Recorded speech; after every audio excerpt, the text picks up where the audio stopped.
ইরানের আয়াতুল্লাহ খামেনিকে সরিয়ে দিতে চায় তারা। উনি আমেরিকাকে সবসময় বিদ্যাঙ্গুল দেখিয়েছে। উনি কোনদিন পাত্তা দেয় নাই। আমরা প্রয়োজনে ভাত এক বেলা কম খাবো, তারপরও বিমান লাগবে, ঠিক কিনা জোরে কথা বলেন। আমরা কাউকে মারবো না, কিন্তু কেউ যদি আমাদের মাথার উপর হাত দেয় তখন আমরা তাকে জবাব দিতে হবে। এখন আপনাকে আল্লাহ কি বলছে? আপনি যদি কোরআনুল কারীম পড়েন, সূরা মাইদার 51 নম্বর আয়াত পড়েন, আল্লাহ আমাদেরকে 1450 বছর আগে আমার নবীর মাধ্যমে সতর্ক করে দিয়েছে। শুধু আমরা লেখাপড়া করি নাই, আমরা কোরআন শরীফ পড়ি নাই, আমরা টেন্স পড়েছি, আমরা প্রিপোজিশন পড়েছি, আমরা সেন্টেন্স পড়েছি, আমরা a+b² পড়েছি, আমরা ডিকশনারির পর ডিকশনারি মুখস্থ করেছি।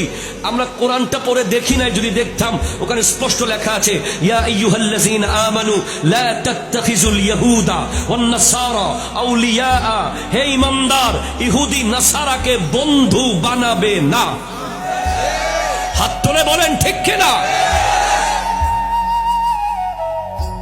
আল্লাহ কেন বানাবো না? তোমরা তাদেরকে চিনতে পারবা না, তারা ধোঁকাবাজ। তারা তোমার তেলের জন্য ভালোবাসে তোমাকে, তোমার স্বর্ণের খনির জন্য ভালোবাসে, তারা তোমাকে খেজুরের জন্য ভালোবাসে, তারা তোমার দেশকে তাদের মার্কেট প্লেস বানাতে চায়। আজকে সৌদি আরব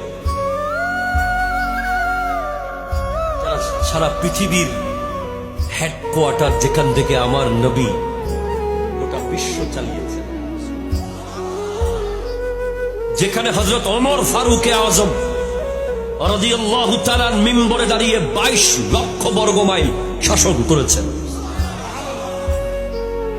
যে মিম্বর থেকে গর্জন দিয়েছেন হযরতে মাওলা আলী কাররামাল্লাহু তাআলা ওয়াজহুল কারীম। সেই সৌদি আরব আজকে দাসত্বকে গ্রহণ করে নিয়েছে। দুবাই, ওমান, কাতার, কুয়েত সবগুলো দেশ দাসত্বের শৃঙ্খলে নিয়মিত আবদ্ধ হচ্ছে।